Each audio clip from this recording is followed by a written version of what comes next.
We're on. We are live. Okay, so hey, if you happen to be tuning in, whether you're live with us or you're watching the recording of this after the fact on YouTube, welcome. This is Stormfront Freaks podcast, and we call it Stormfront Freaks Raw because this is the recording. You're watching the recording of our show.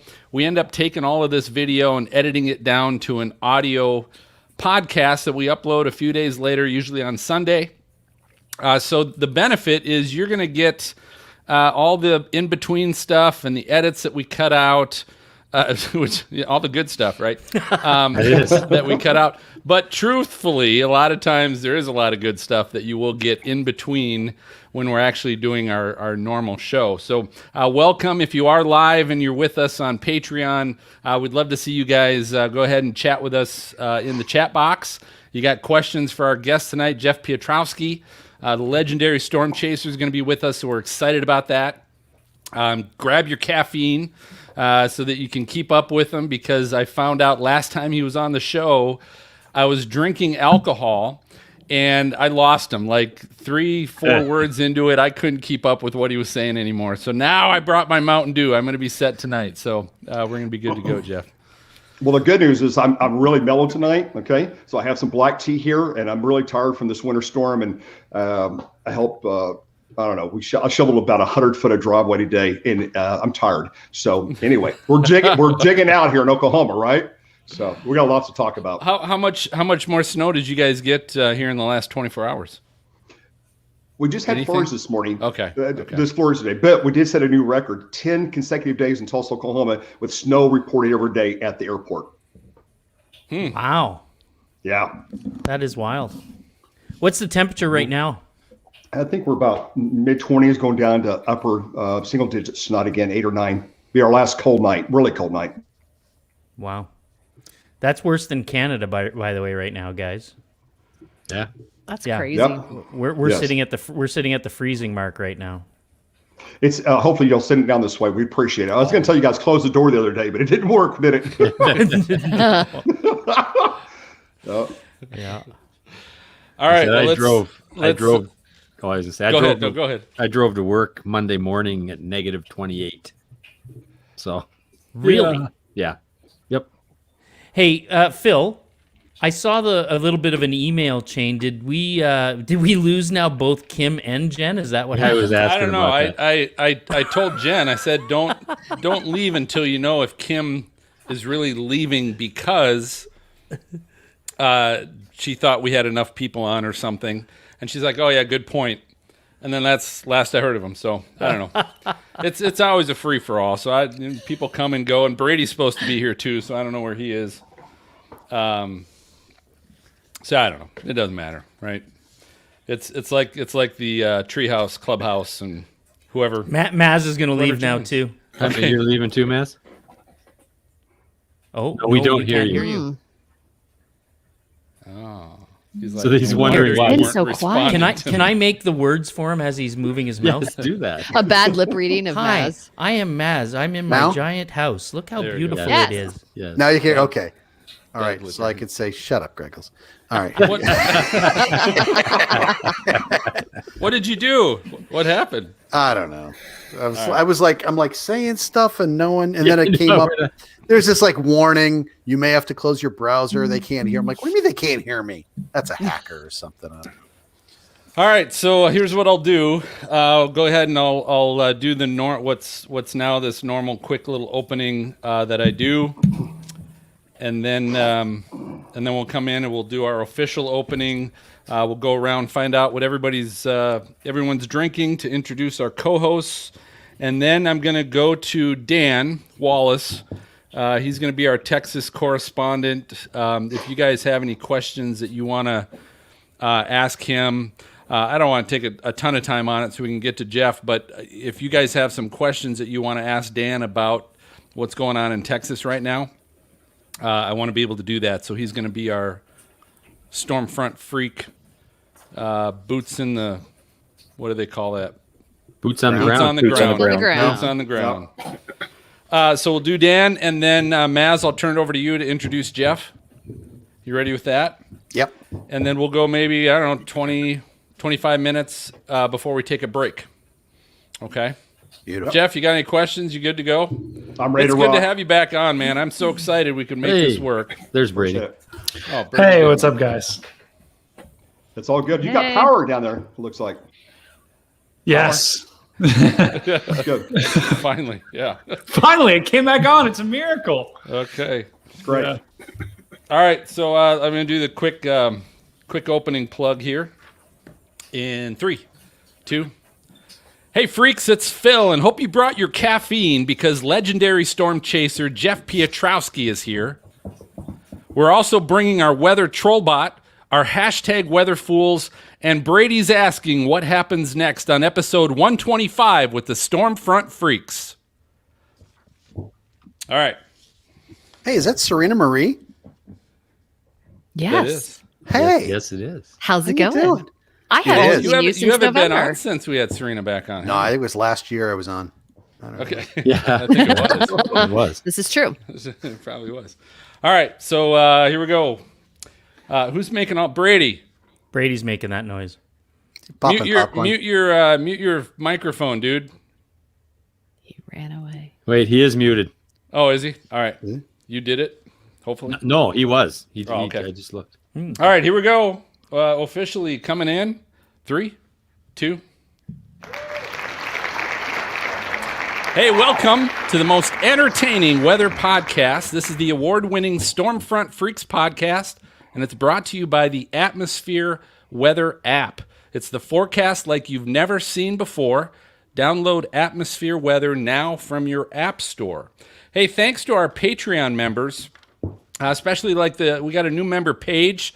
Thank you all for supporting the show. You can join us live and get in on all the extras at patreon.com/stormfrontfreaks. We got a full boat tonight of co-hosts. I think we've rented the entire bar this evening, but we got to find out who's here, find out what everybody's drinking. MJ up in Minnesota, what are you drinking tonight? Hey, tonight I got a tall Captain Morgan with a splash or two of A&W root beer. Wow. Good stuff. Good stuff. Maz, down in Cincinnati, what are you drinking? I have a Basil Hayden for tonight. Neat. Little bourbon action. I don't know what that is, but It's sounds good. I like it. sophisticated. It's very nice. All right. Greg up in Canada, what are you drinking? Well, I made a little something special tonight, so I'm gonna, for everybody who can watch the video, you'll see this is actually I call it the frozen sea turtle, and so it's literally just a bunch of ice and some blue food coloring, and there's actually I got a nice green back for my turtle with a lime on the top of it right there. You can see that. So this is there's actually some rum and some vodka in here as well. So, but anyway, but I call it the frozen sea turtle. Is that a political statement that is going No. over my head right now? Okay. No. So Phil, have you not heard about what's happening with all the sea turtles down off the coast of Texas? No, dude, I get all my news from you every 2 weeks, so you got to Okay, share. they've rescued thousands, like upwards of 5,000 sea turtles off the Gulf of Mexico who are literally going to perish from all the cold weather, and they've got them in indoors in all these places in Galveston and Corpus Christi and all these places along the Gulf Coast of Texas. Yeah, it's a Cool. big deal. You should really follow along with the news from time to time, Phil. Every 2 weeks I do. Every 2 weeks I do. Just turn on the wind farm and blow that cold air back north. There we go. All right, Serena, up northeast, what are you drinking? Well, I was excited about my beverage until Greggles went, but I have a beer called Cumulonimbus that I am drinking tonight. Who Where makes did that? you find Cumulonimbus? So this is from Falling Knife Brewery, and it's a tropical fruit sour. So I'm pretty excited about it. It's from Minneapolis, so I'm All right. Yeah, if All it's right. got a good weather name, I'll drink it. So how'd you get it from Minneapolis? Or would you have to kill me if you tell me that? Yeah. Oh gosh, the second one sounds so much more exciting. No, I'm part of like an online beer club, like an online craft beer club. Yeah. Okay. So you can pick and choose what you want. So I get beers from all over the country. What was the brewer again? This is Falling Knife. Okay. Yep. All right. All right, Brady. up in Columbus, Ohio, what are you drinking, sir, before your hockey game tonight? Yeah. Well, I've got a hockey game tonight, so I'm having just water. I'm being nice and boring. But playoffs, so it's big deal. Big deal. Playoffs in D League. Half the people can't skate. So What seed? What seed are you in? What's your team seed? We were the 8th. We were the last team to make it in the playoffs. All right, baby. Wait a second. 8th in the D League? You know what? This is right. There's a chance. We have an old guy who always likes to fight, so that's at least we got that going for us. I'm in. The enforcer. I'd watch that. Happy Gilmore. All right, I'm going to go to our special correspondent down in Texas. Dan Wallace is one of our VIP Patreon members, but he's also our Stormfront Freak correspondent down in Texas. Dan, first off, what are you drinking tonight, sir? I've just got a seltzer. Oh, dude. Okay. All right. That's all right. We'll give you a free pass. But here's what we want to know. So there's a lot of cold crap going on down in Texas that you guys aren't used to. What have you seen locally by you? You're kind of near Fort Worth, correct? I'm on the Dallas side. I'm not too Dallas, far from right. Addison, Okay. so the North Dallas area. We've had snow since Sunday. It's just now starting to melt and become really more of a hazard as it refreezes nightly. It doesn't look like it from behind you. Yeah, that was actually drone video that I shot on Sunday. Okay. As it was coming in. Before, I was going to say. I saw some great video out of Fort Worth with some cars sliding down. I don't know if you guys saw that one. The cars sliding down the road and it almost took out a guy who was standing there. It was crazy. Have you seen any of that wild stuff, Dan, on like people sliding cars around and stuff like that? No, I've been out the past couple of days, and most people are behaving on the roads. Well, that's good. That's good. How's any pipe breakage? Any of the homes near you or businesses around you that you've noticed flooding? Or Yeah, so pretty much everywhere around here there are broken pipes, and as a result of freezing, I've seen that Dallas Fire they've been out daily on water issues. So. Yeah, it's been wild seeing some of the stuff that's been coming out of Texas, and I can only imagine once we get a chance to talk to Jeff out of Oklahoma as well. It's the South is getting beat up. Mm-hmm. Yeah, and we've had rolling blackouts as a result of ERCOT, which is the Electric Reliability Council of Texas. It's kind of a deceiving name. So. I can imagine. Is that a political statement, Dan Wallace? I can't say that it is.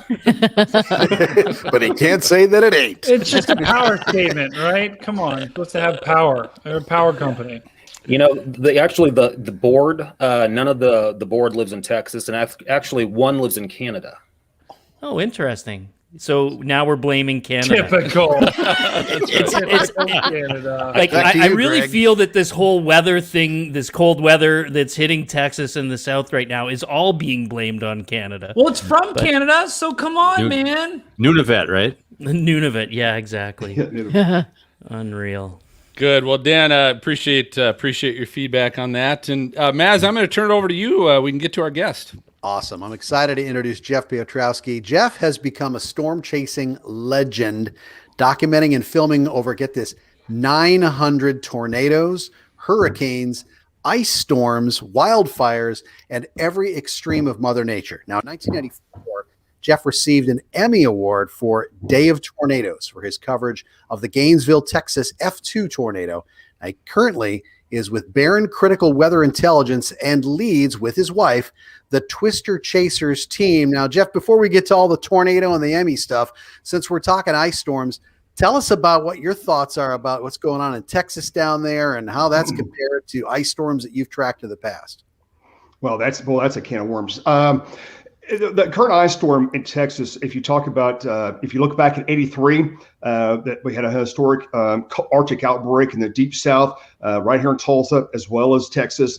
We did in 2011, both of those years, La Nina years, 2021, here we are again. So the biggest issue in Texas, coming from the construction side, I built houses in Tulsa and buildings for 25 years. So I understand the construction side of things really well. And I can tell you that a lot of the infrastructures in Texas, such as commercial buildings, residential housing, as well as critical infrastructure such as water systems, portable water systems, the gas fire plants, the oil plants, the power, solar power, windmill situation. A lot of those infrastructures don't have the heating, didn't built to standards like we do farther up north, in the sense of we're going to be prepared for 0-degree weather for multiple days.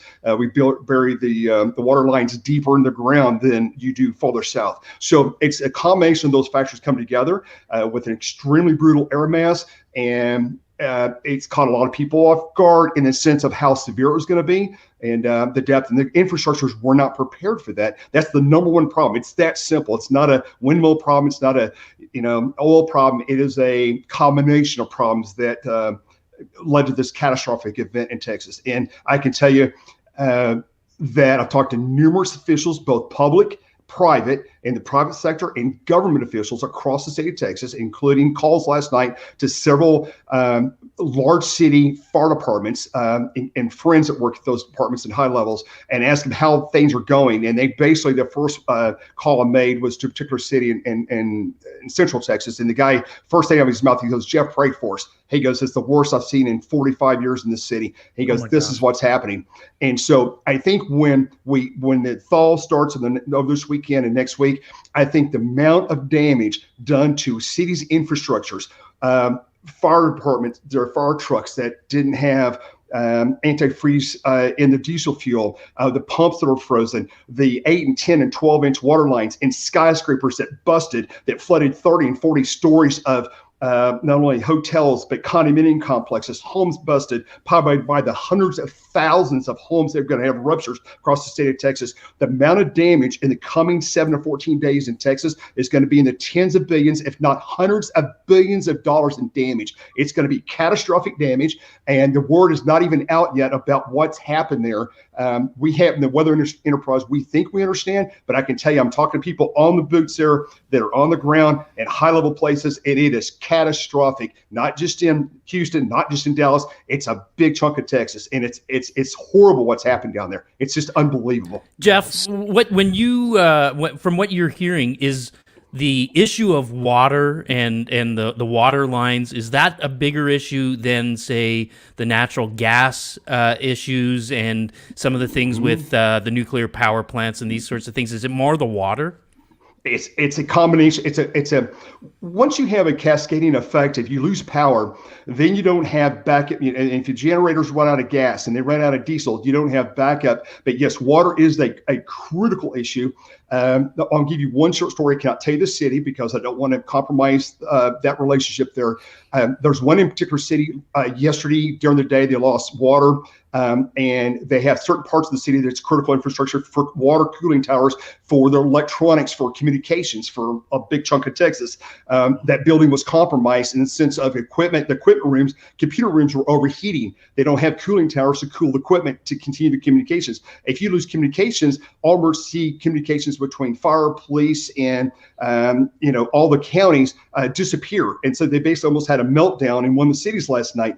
So this is what's happening city by city, and people don't understand the scope and magnitude of how severe this is. This is a crippling infrastructure across Texas has been extremely damaged. I mean, it's been damaged bad. And they're literally, as one of the officials told me last night, we were literally minutes away from losing an entire city infrastructure. I mean, it's that bad.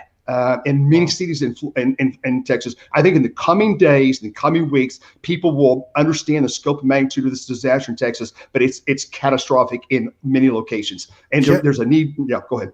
I was going to say, Jeff, could you almost say this is like not like a rehearsal, but almost like a premonition of what could happen on a national scale if the grid ever went down? I stumped you. Well, no, you didn't stump me. What I'm trying to do is give you a logical answer. And again, I'm not an electrical infrastructure engineer. Okay, so I'm going from what I understand of the infrastructure. I think if you have a combination of situation like we've faced in Texas and Oklahoma recently with the power infrastructure, I think that I think it's going to force all of us as a community, right, as a nation, that we've talked about this for 20, 30 years. We understand our roads. We understand our utility grid. It is in bad need of repair and tremendously upgrade. This event in Texas is going to bring, in my opinion, is going to unite everybody on all fronts to come together to solve this problem, okay, on a national scale. We have got to deal with this infrastructure problem on utilities and highways, and this is a glaring example of what can happen. We've got to get this under control. And it's not just a Texas problem, folks. It's a lot of states have a lot of infrastructure problems. It hasn't been to this scale yet, so people aren't aware of it. But there's a lot of problems across the U.S. that we've got to address as a country and as a community. We've got to take these things head on. So let me tell you the next thing's going to happen. Tesla's building, one of the biggest plants in North America in Austin right now, right? For the new Tesla truck, the new Model Y, and also the new 4680 battery. So one of the things that Tesla's been very successful in doing on a global scale is building these microgrids with these batteries where you have utility grid infrastructure put in place, such as megawatts, like 50 megawatts, 100 megawatts, or even gigawatt battery infrastructure.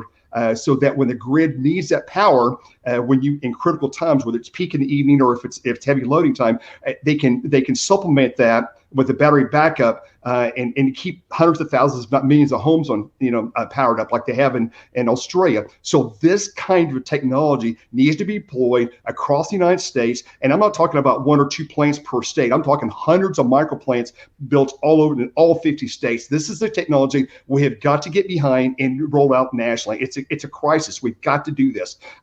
It's critically needed, and it's been proven successful all the world, and we're just getting started.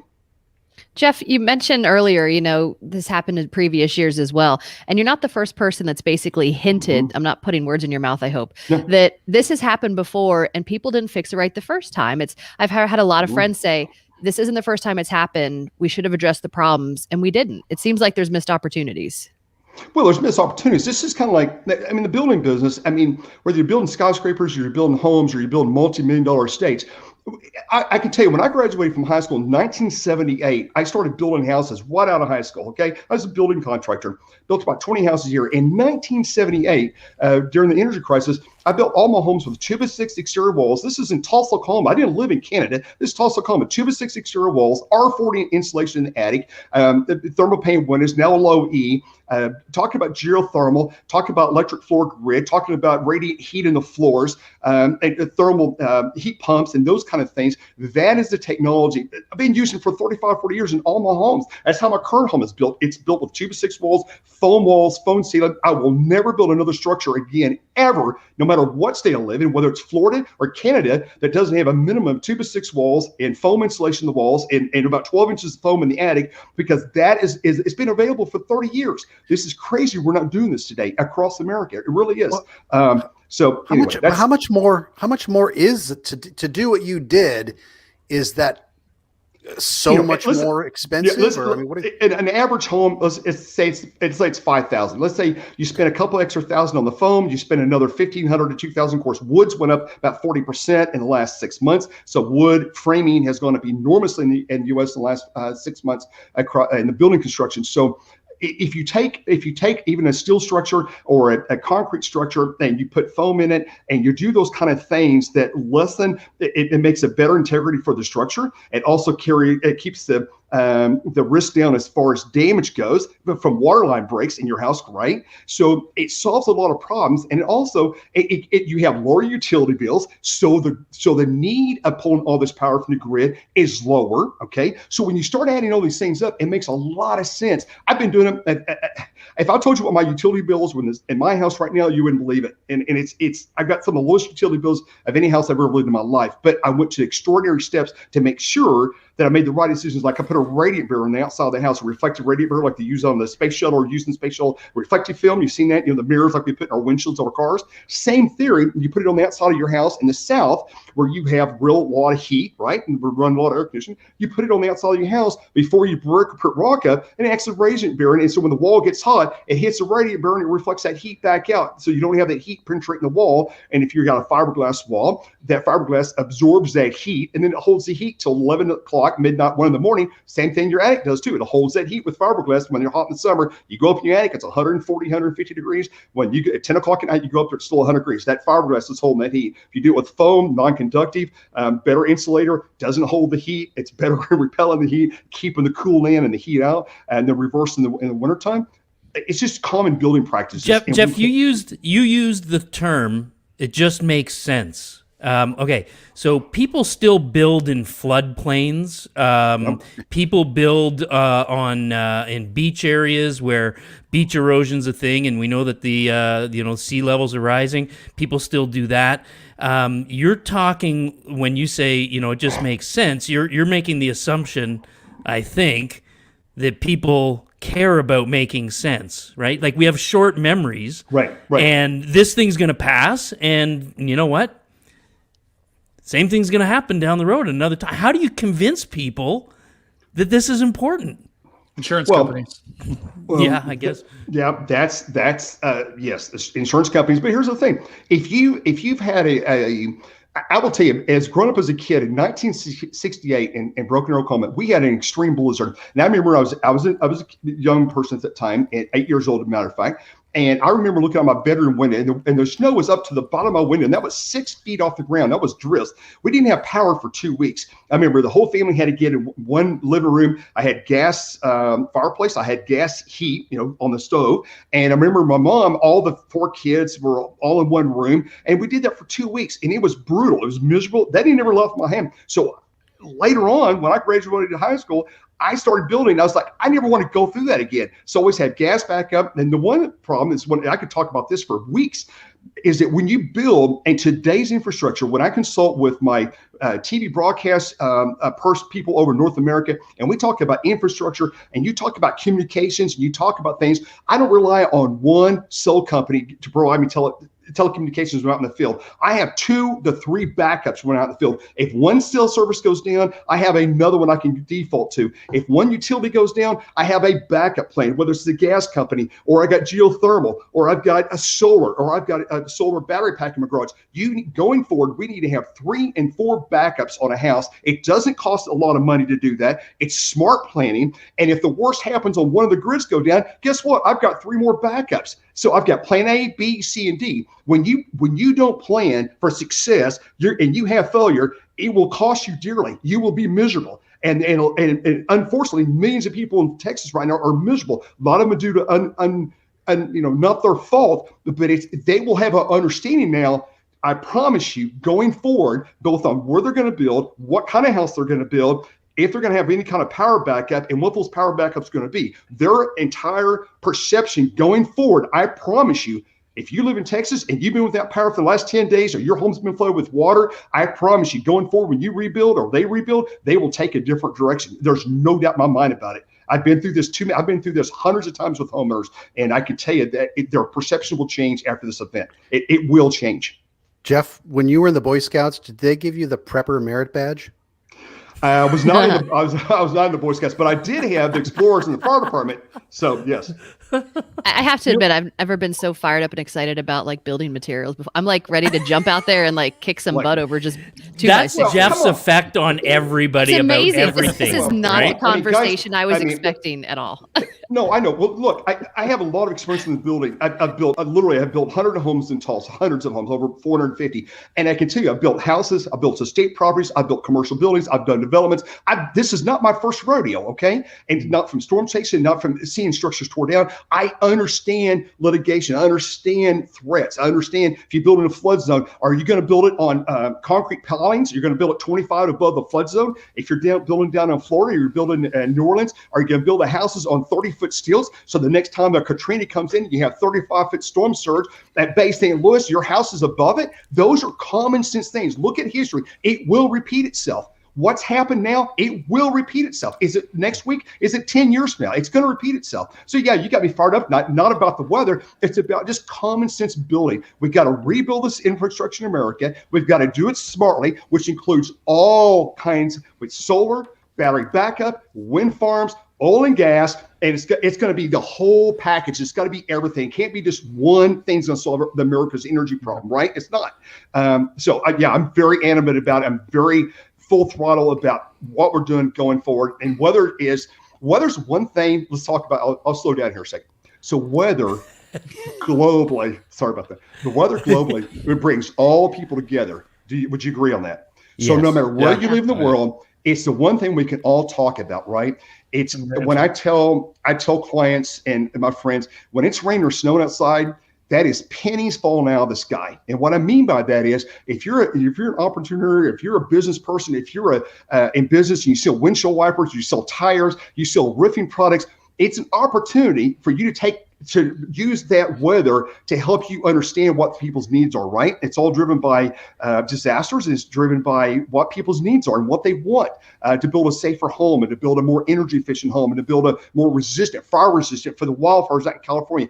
Do we need to put a metal roof? Did you know if you use a class 4 impact shingle in Oklahoma and Texas and Kansas, which is about 30%, 40% more, okay, on the cost of the shingle, which helps repel the hail. It doesn't damage the shingles as greatly as a non-class 4 shingle because it's got rubber built in it. Your insurance rates are about 50% less just by putting a class 4 shingle on your roof. Well, how many people, if they know that in the building process or re-roofing their house, you sign me up today 1,000 times over, because in most cases, What's a shingle? Oh man. Shingle. Yeah, I know. It's something you get after chicken pox. I'll tell you what, Jeff's phone is ringing right now because all these companies are calling him to sell for their companies because he's on a roll. But I'll tell you what, I'll say this: you can't prepare for the weather if you don't have a great daily weather app. Would you guys agree? Oh, I totally agree. Absolutely. So we all know the ones that come on our phone are crap.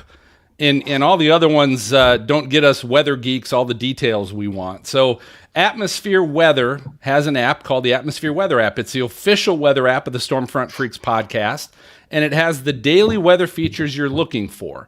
It's got a unique difference in that it shows the weather forecast around a 24-hour clock. Without time, the forecast is meaningless, right? So why not show them together? It's pretty easy thing to do and makes a lot of sense to people, as Jeff said, right? Makes a lot of sense. So we all know how a clock works, so it's easy to read. And it uses shades of blue and gray, not just icons to reflect the sky cover. There's a radar right in the middle of the dial. You can even integrate your schedule onto the weather clock so you can see what to expect for that baseball game you're heading to or your kid's soccer match later in the evening.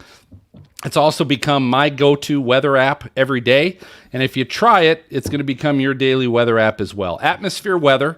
It's available on iOS and Android. Just visit your app store and download Atmosphere Weather for free. Hey, guys, it's time for a break. We got a little tracker chat talking about storm chaser etiquette. And we'll be right back with Jeff in the lightning round. So stay tuned.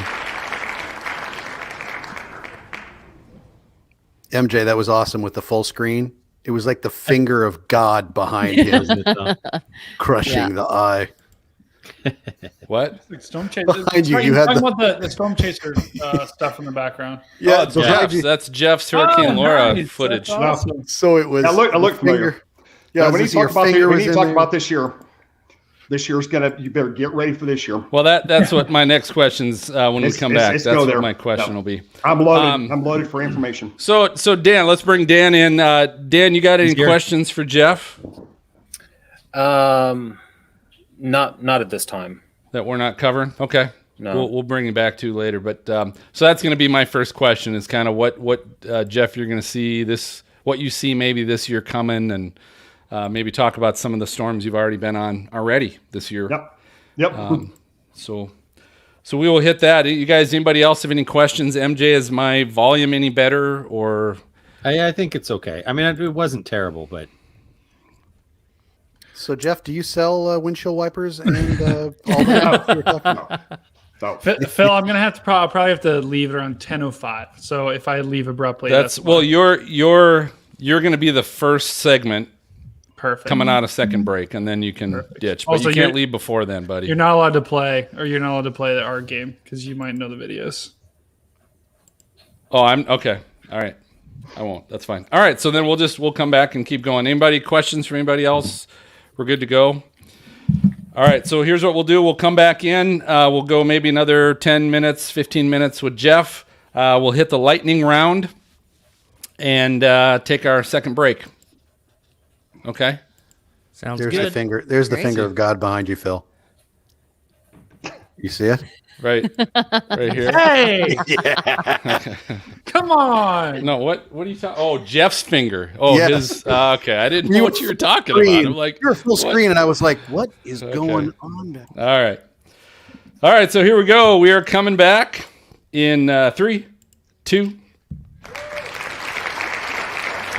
Hey, welcome back, everybody. We got storm chasing legend Jeff Piotrowski hanging out with us, and Jeff, I know you've already been on a couple storms already early this season, but I am really curious. We talked a little bit about this the other night when we did a sound check, but what are your thoughts on this upcoming season? Obviously, being a La Nina season, talk to me a little bit about what you're comparing this to.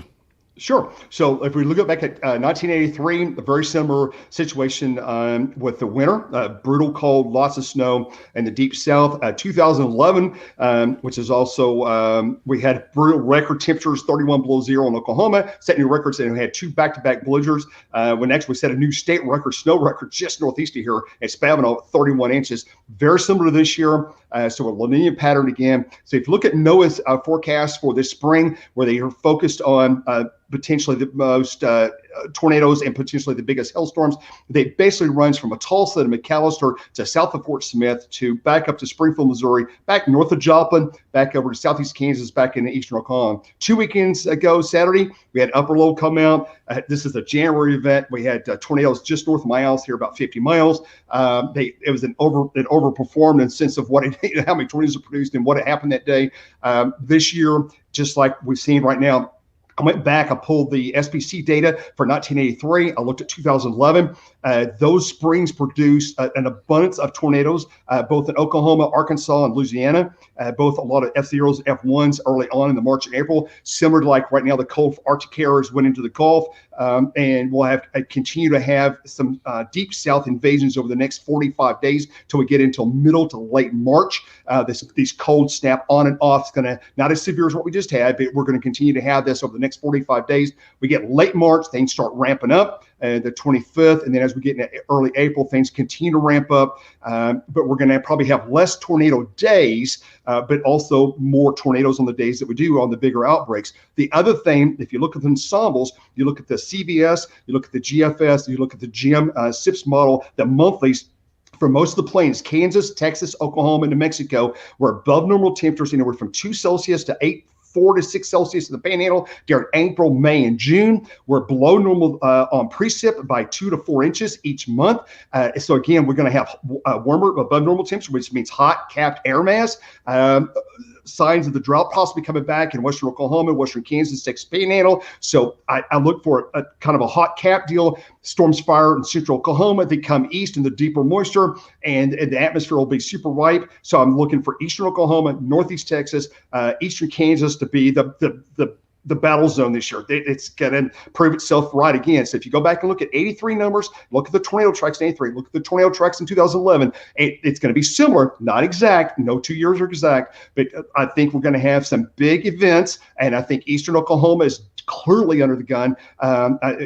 Springfield, Joplin, back down to Tulsa, back into McAllister, Henry, the I-40 corridor, Fort Smith. That's the area that I think we're going to have high impact weather events this year. It's from tornadoes and large hail events. The hand rankings on the wall as far as what it looks like on climate, and the models have shown this for like 6-8 months. So I'm pretty bullish, but I'm also pretty nervous. You got to really watch the warnings this year. And there's going to be days that sneak up on us with these warm fronts going back and forth. And there's going to be days that produce tornadoes. We may not know that day is going to produce tornadoes until maybe a couple hours before the event unfolds, right? So, but I think we got to really watch our back door this year.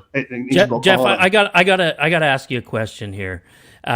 We started talking about this before we went live, and we said, let's hold it off until we get live on the air. But you're still alive, correct? Like you're a living, breathing human being, and you've seen some shit, my friend. Like you have.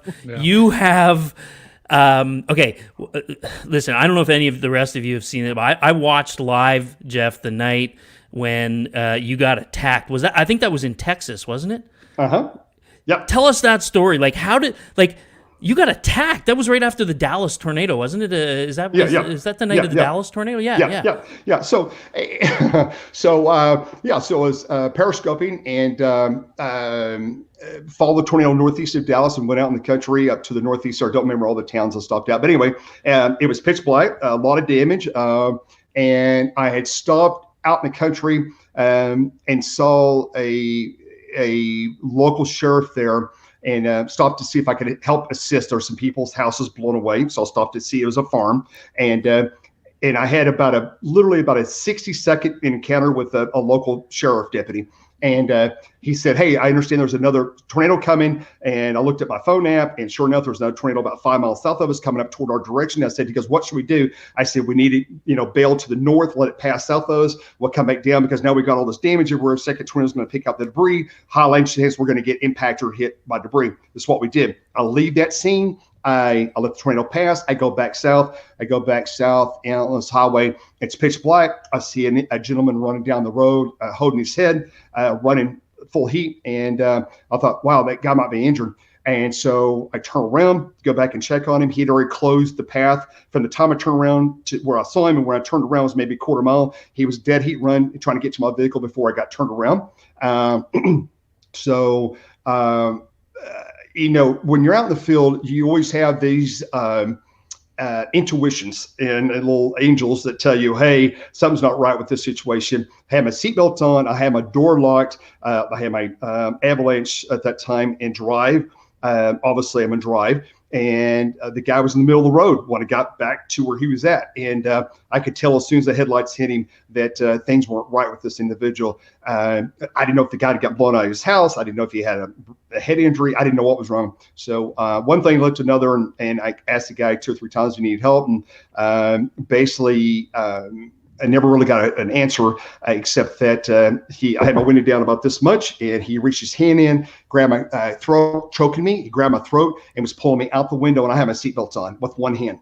Yeah, man, I was watching that live, Jeff, and we were like, "What in the hell is going on right now?" Yeah. So that was. So it takes a second or two to think, "Wow, this person's trying to kill me." So it was like, "Whoa." So anyway, so I immediately, that big Chevy pickup, it had a lot of horsepower. So I floored it.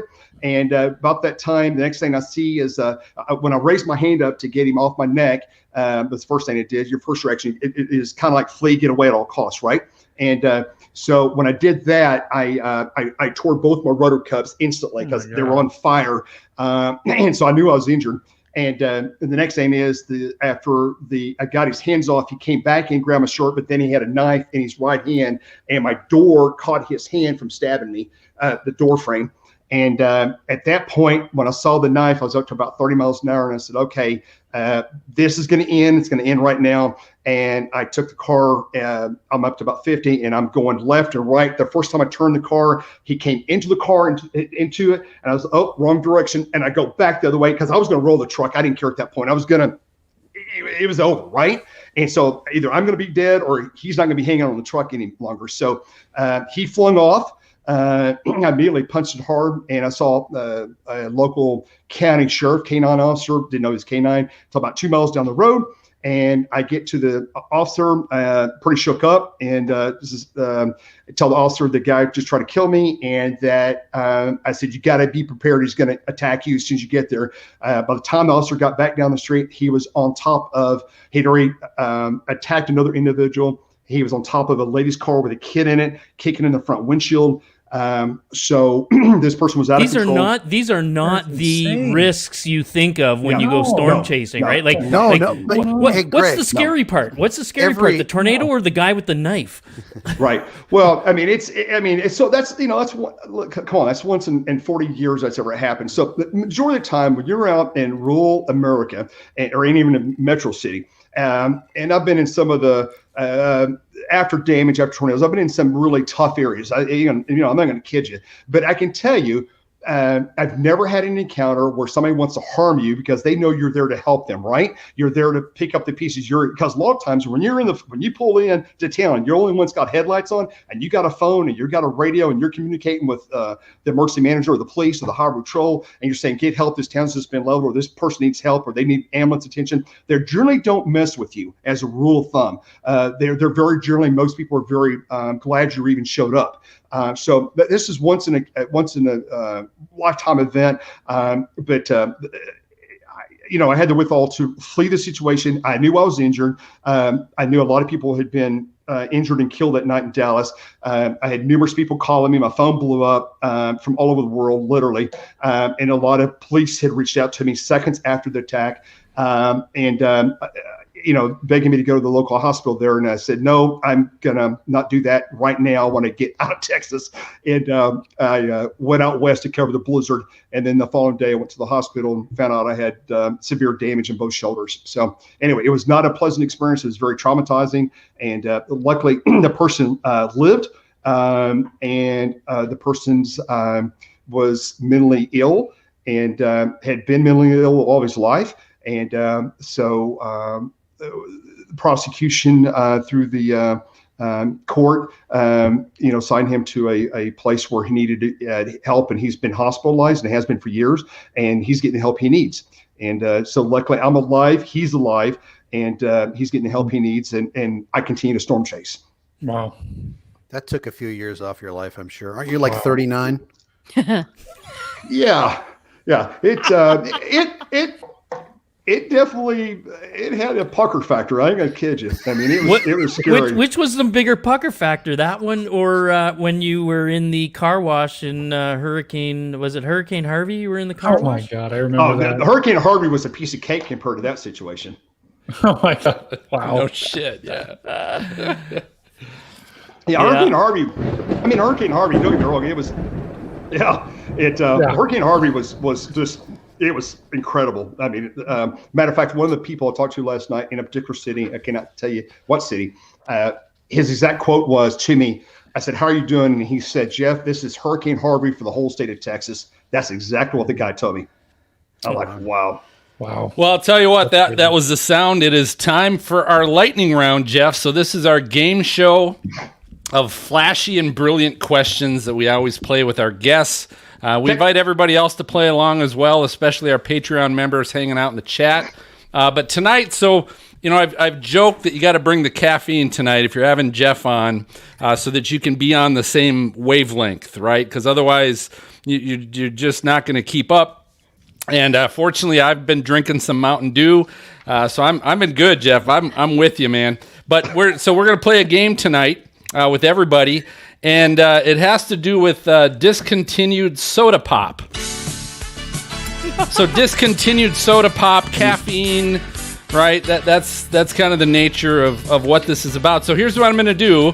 I'm going to go around to each of the freaks, and they're each going to have an opportunity. I'm going to give them two names of two types of soda.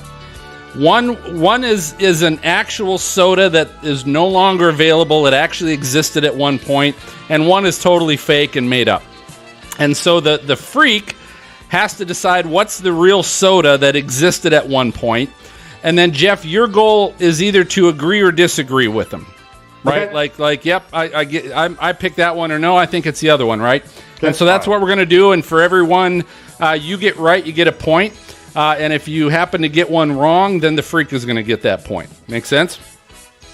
All right, so here we go. So the first one, MJ, I'm going to start with you. All right. And here are the two different types of sodas. One is Hubba Bubba soda. The other is Tang soda. Hubba Bubba soda or Tang soda. One is actually was real and existed. They don't make it anymore, and the other one's totally made up. They both sound delicious. They do. I'm going to go with Hubba Bubba.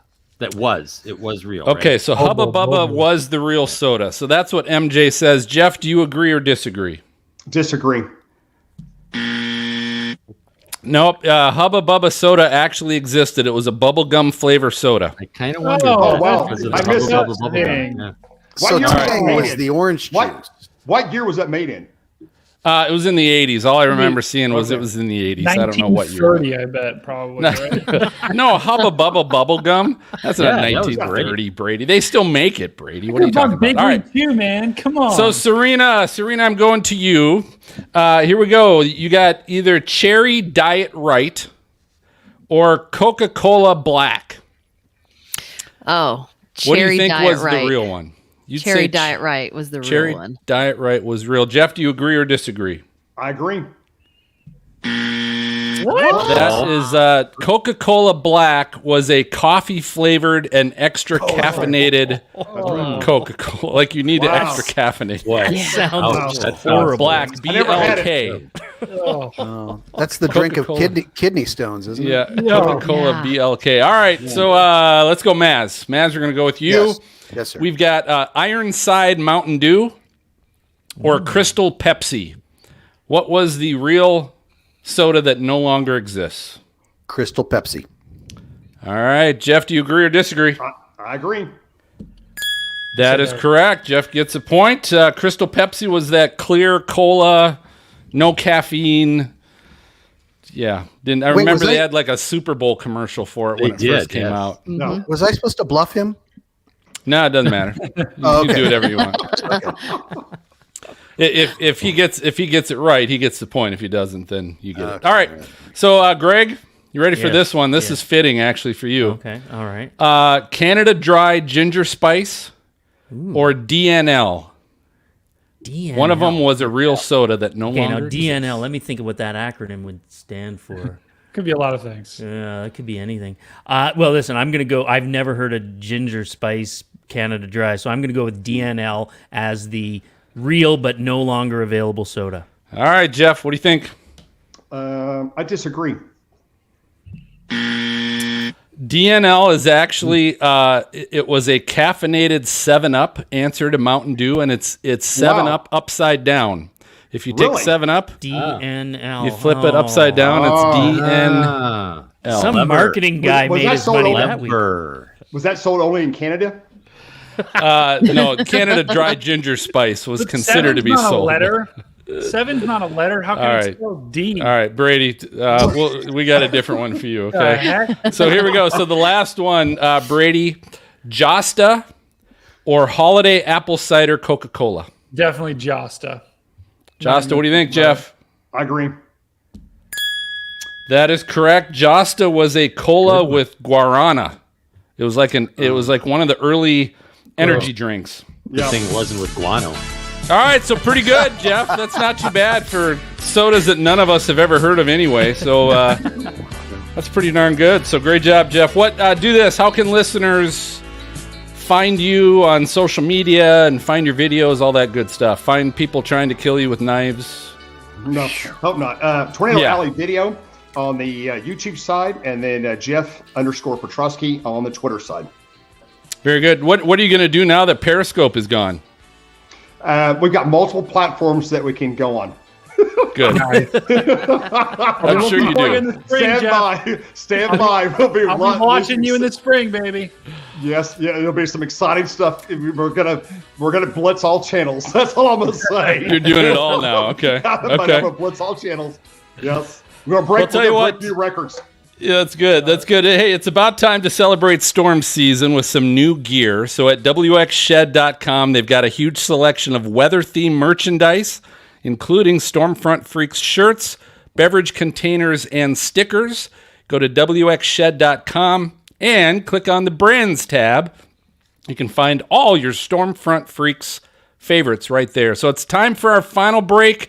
When we're coming back, we're going to have Weather Trollbot, our hashtag Weather Fools, and Brady's going to be here to ask what happens next. So stay tuned, and we're committed to see you soon.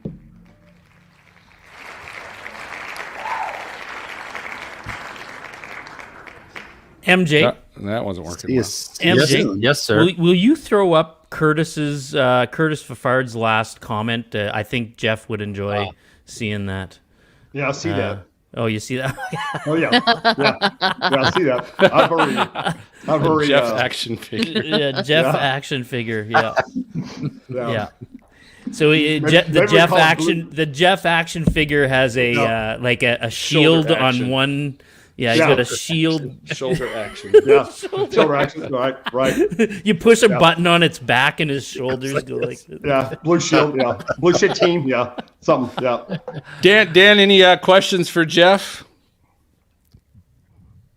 Oh, you're You're muted, muted. Dan. You're muted. You're muted. That was a good question, though. I was. Yeah. That's all the time we have, Dan. Yeah, sorry, Dan. I appreciate it. But for another $25.99, Oh my god! Do you recall how many hurricanes you've tracked?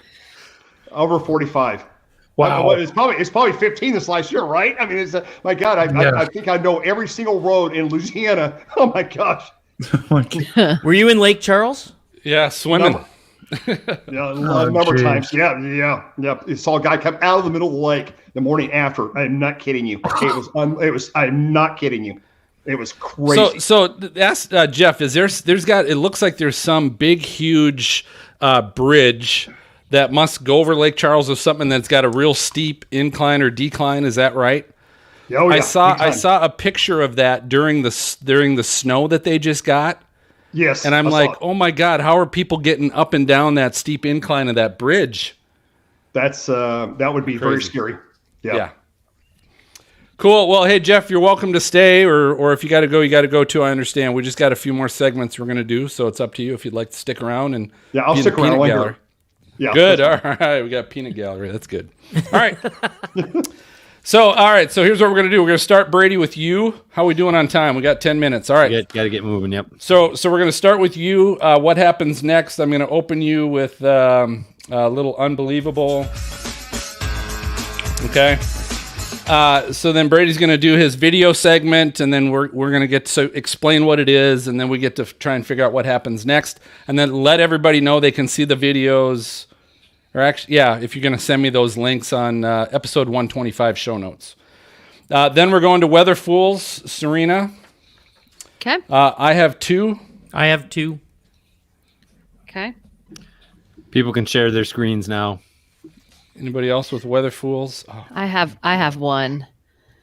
I can't get mine to play muted. The sound won't come through with a screen share, right?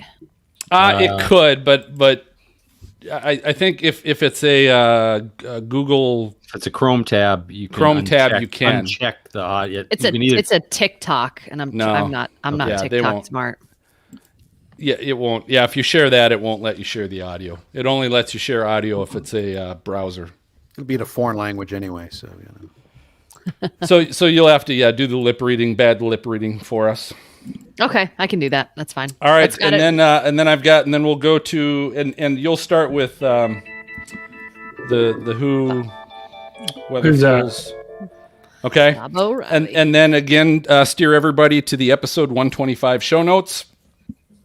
And then I've got Weather Trollbot 5000, Greg, that you'll introduce. Okay. And you've got, of course, Mr. Roboto. And I've got two of those segments Okay. to do. And then Freak Fanbox MJ. Got it. Okay, and we'll close it up. So everybody ready to go? I'm going to, MJ, I'm going to share my screen as soon as Brady gets going because I'm going to have to pull up some stuff, but I want to Yep, get that's moving. fine. All right. We are coming in to Brady in 3, 2. Welcome back, you Stormfront freaks. Welcome back to our podcast where we're going to go right into our next segment. It's called What Happens Next. For those that it's your first time or if you've never heard this segment, I'm going to be showing a video and the freaks are going to see it and they're going to try and guess what happens next. Today, we are going to stay on theme and in Texas, and all of these videos are going to be from the past couple of days. So you may have seen these on Twitter going around, but I'm just going to start this off. And for those that are watching on our audio, or for those that are listening on audio, I'm going to do the best to describe it here. So bear with me. We'll have all these links in our show notes as well, so you can take these out as well. So I'm going to start this off.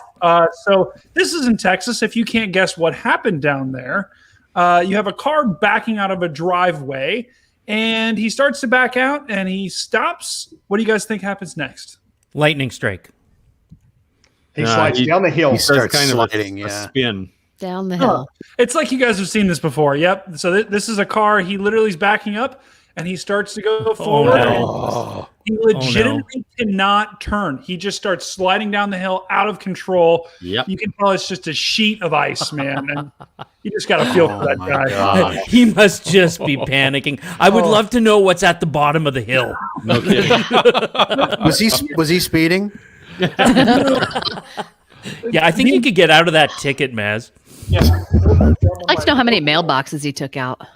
Yeah, well, the impressive thing is, like, he somehow manages to stay perpendicular exactly to the road, so he didn't hit anything in the frame. So hopefully he came to a calm stop there. All right, so the second video is once again out of Texas. I believe this is in Austin. This is actually at a BMW dealership.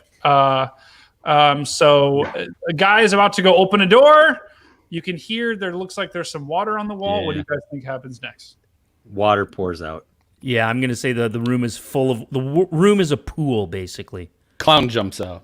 Clowns. There's a giant toilet on the other side. Could be a clown. Just keep in mind this is a car dealership, and look on the floor. Oh, yeah. yeah. Yeah, okay. Oh man. Oh, He's the getting pipes wet are burst. shoes. Yeah, okay. Oh. So he's like, "Hey, what's behind He's this still door?" going to open the door. Trying to Seems unlock like a the door. bad idea. Oh, that doesn't look good coming out of Oh, the bottom no. either. Oh, there it man. Oh my God, a waterfall. Oh. I mean, you just got to feel for those. Hopefully, they move the cars. Let's hope. And they I mean, move the that's cars. what Jeff was talking about, Brady, earlier. Is this? I mean, like the aftermath of this storm is really going to be something yeah. to see. Holy smokes! Was that the electrical room? It I looked think like so. Looked like it. Yeah, some sort of utility room. The more unfortunate part, all that electrical gear is probably hers. But Wow. all right, for our last video here, all this tweet says is we need boots in the ground helping Texas. This is horrible. So this is not going to be roses or anything popping out. There's going to be no pleasant surprises here. clown. Dan Wallace is our boots on the ground. Yeah, there you go. So Yeah. this is so right now we're going into a video where it's inside of a home, and we're looking at the roof, and it looks like there's a crack in the roof. Maybe. What do you guys think? Oh, happens? this has got to be a roof collapse. giving it away. Wow. Yeah, Water I'll comes through. go ahead and Gotta play the be a video roof here. collapse. Uh-oh. It almost looked like looks it's like a sagging bowl. there. Oh my God. Oh, There we Oh, go. man. So the There it all roof just came. and no water came for some No, reason. no water, though. That was weird. That was the weird part. Is it just collapsed and Well, you It- get that it looked gyp, like you when- get that gyprock wet, and then it just It looked like when the Metrodome in Minneapolis, Yes. the roof Oh. caved in from all the snow. All the snow. Yeah. Yeah. that was pretty awesome. yeah. Whoa. Just small. So a little bit predictable today, but I think it was on theme, and it just describes what's really going on. Like, to Jeff's point, it's bad, and it's a lot worse than I think people think. So that was what happens next. Great job, guys! You guessed them all. Good job, All right, Brady. we'll get those videos on our episode 125 show notes as well. So you can see that on your podcast app or go to stormfrontfreaks.com. And Brady, I know you got a hockey game to go to. Good luck, man. Wish me luck. Hopefully, someone Surprise doesn't try him. and kill me or beat me up. We'll see. Underdogs. Usually happen. Bye. All right. Well, the sound of the Who means it's time for Weather Fools. So we're going to talk about people that maybe haven't made the best choices. We're going to go ahead and start with a TikTok video that I found. And that is a little bit of ice. Let's see. Oh, and I can turn the music off. Here we go. So they picked a really unfortunate spot to Wow. park here. Wow. That car is probably not going anywhere for Not- a long not period soon. of time. No. that looks like those scenes you see off the Great Lakes in the winter Yes. when the Yeah. when the ice is piling up on the vehicles with the storm spray. But the this storm is in spray, a yeah. in a parking garage, right?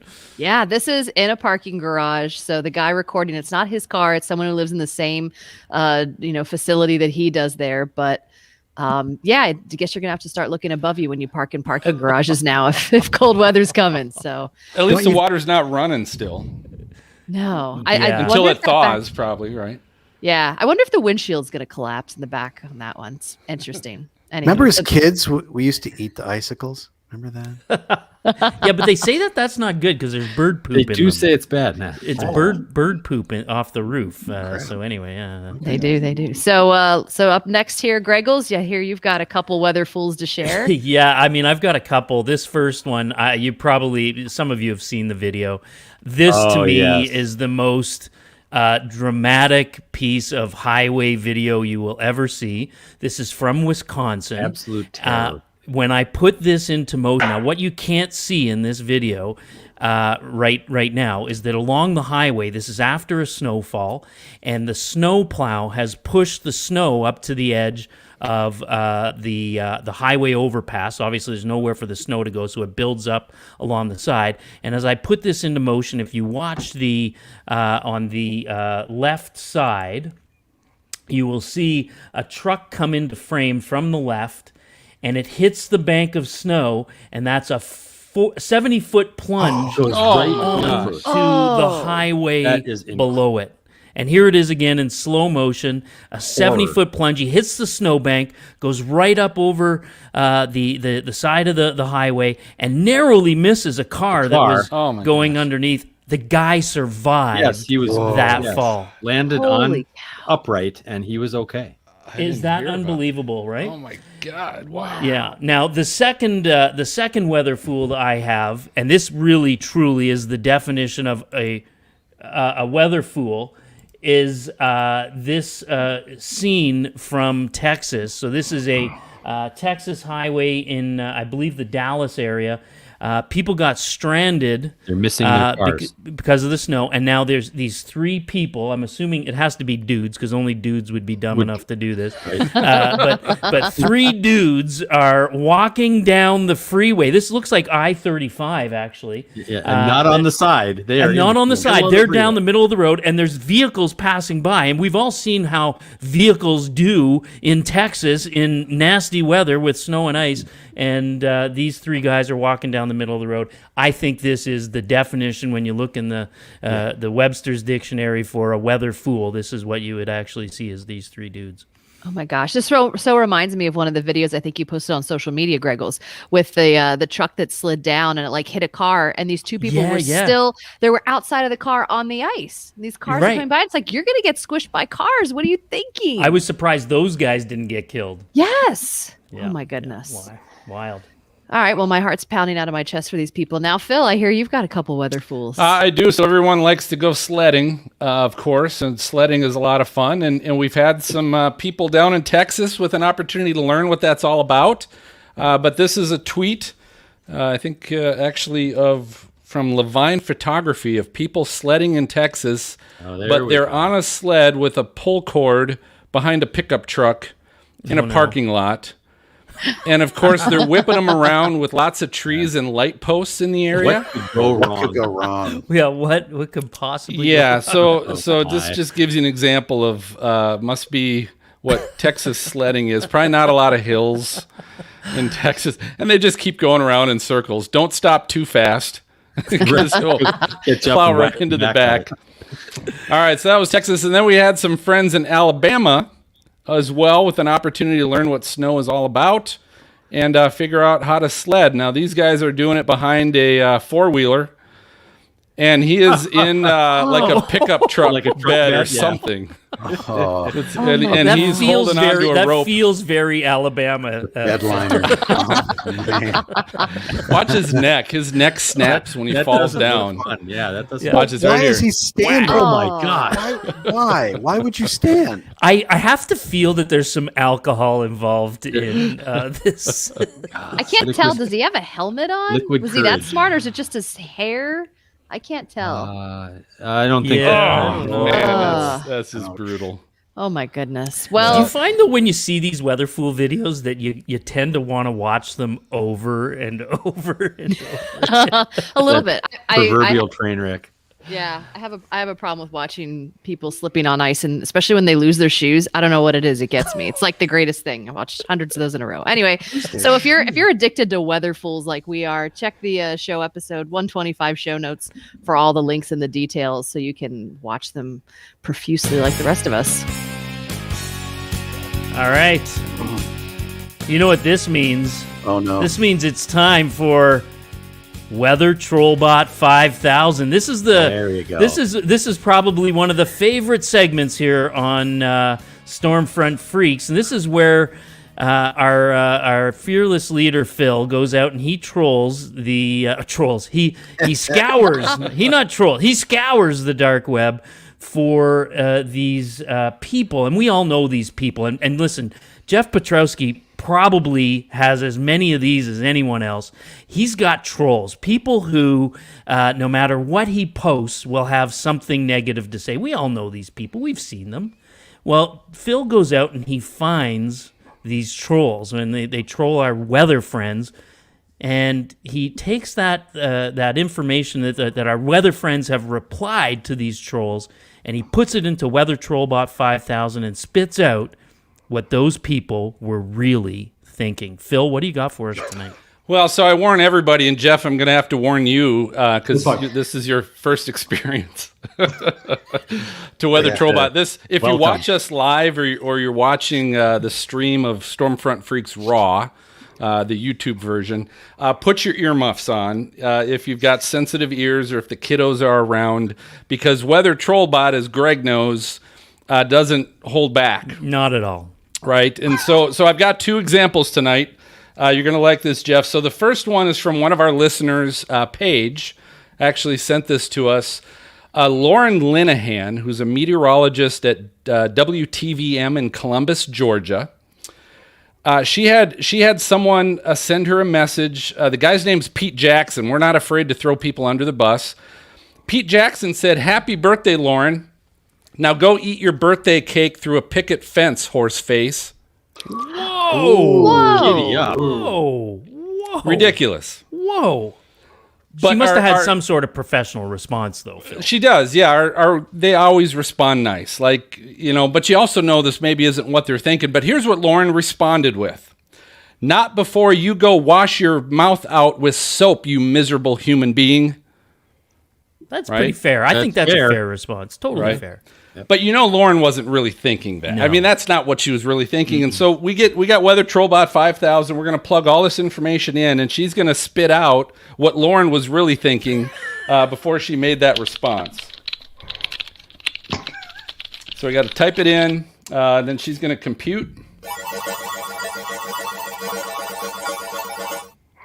And then here's what she comes up with. Here is what Lauren was really thinking. This son of a bitch needs to wash his dirty fucking mouth out with a big shitty bar of soap. Fuck off. To the point. Wash that mouth out. That's right. Beep, beep, beep. Beep, beep, beep. That's all I did hear. Oh, good job. God, right. how much would she really like to say that to that dude, eh? Yeah. Well, she just did. Yep. She just did. I'm sure Pete Jackson was listening. All right, and then our second one, this was from one of our listeners, Parker, who's been on the show as well. And of course, it comes from our esteemed Weather Trollbot Hall of Famer, Ginger Z, chief meteorologist at ABC News. And this came from Born to Live Jaquel. And Born to Live Jaquel said, "No need to overplay the ponytail. We get the danger of the fires." So she was reporting, Ginger Z was reporting from the California wildfires, apparently in a ponytail.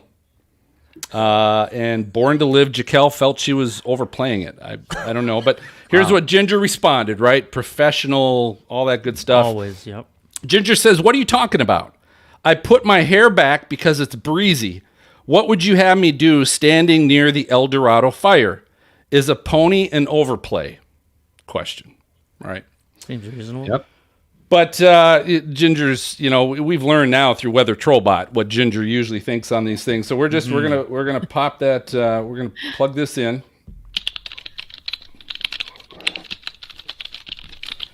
and she's got to compute this. Here is what Ginger was really thinking. How do you fucking overplay a ponytail? I mean, really? Any help here would be appreciated because your comment makes no fucking sense. How would a ponytail in a fire be a fucking overplay? I can't compute. I can't compute. Uh-oh. I can't compute. Uh-oh, she broke Weather Trollbot. broke it. Oh, no. We've never broken Weather Trollbot haven't. before. We haven't. She couldn't compute the ponytail overplay, I guess. I don't know. All right, well, good stuff. I'll have to work on Weather Trollbot for the next show. But good thing on that. All right, MJ. Send me a postcard, drop me a line. Yeah. You got mail, baby, yeah. Oh, yeah, we got mail. We do. The Freak Fan Box today has a few things. Paige, our newest Patreon member and contributor for the show this evening, sent us a message, says, I am so excited I started listening to you guys this summer, and I love your podcast. So thank you, Paige, for Awesome. being That one was of our nice. patrons. Yeah, absolutely. Great. We don't even have to Weather Trollbot that one. No. Wow. No, it's very nice.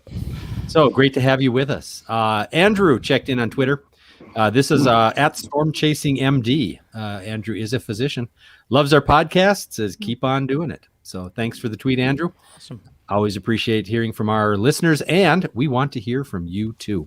You can find us on Twitter, Facebook, and Instagram, although I guess you're supposed to say Insta now because Instagram is too long to say. Is that correct? I don't know.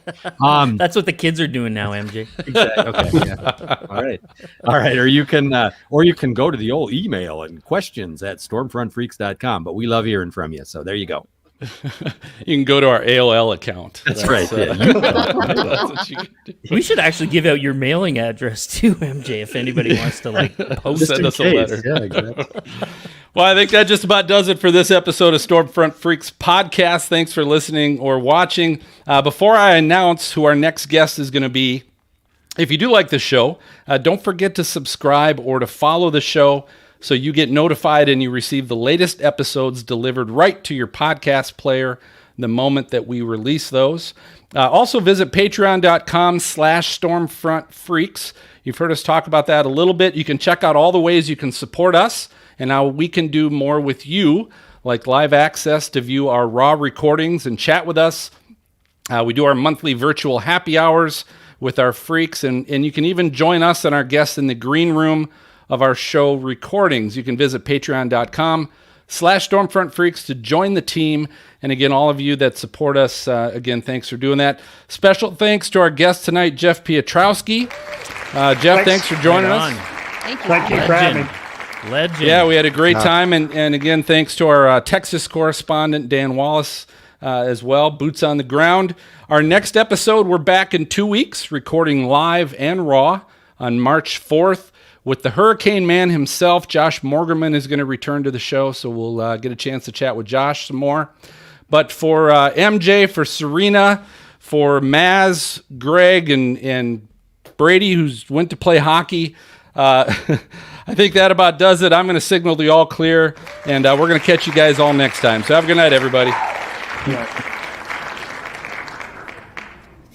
Thank you, Jeff. Thanks. Thank you, Jeff. Great Hey job, Jeff, man. when you get Thank you when so you get much. called a legend, do you take that as, man, I've been doing this for way too long, or is it like is that like a good thing when somebody calls you a legend? You know, I don't get hung up on words and acronyms and people's different thoughts and opinions about, where I've been and what I've done. So it's like, I just Jeff, go out and do my thing and, just go out and see weather. It's what's makes the world tick, right? Yeah, man, you're definitely an inspiration for me as well. So it was appreciate awesome that. to get a chance to chat with you.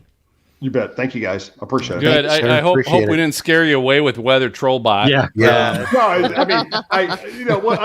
honestly, if you talk about, oh my God, just in the last 2 or 3 years, you can't make a comment about, you could go outside and say the sky's blue and there'll be 5,000 people want to attack you and go, no, it's not. It's red. It's yellow. It's green. Yeah. It's like, I hate you, whatever. Right. No matter what you say. So social media has turned into a very toxic form. It's unfortunate because it can be really positive event as well, right? Helping people. Yep. So Right. Yeah. Well, you can always share them with us, and we'll throw it in Weather Trollbot next time we. That's actually have a great idea.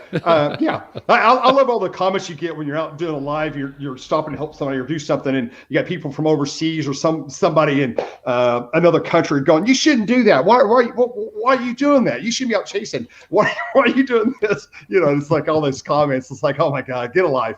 So anyway, it's always something. It's like, you know. So yeah, it's fun. All right, guys. Thank you. It's been awesome. Thanks, Jeff. And, enjoy the show. And Good seeing you, Jeff.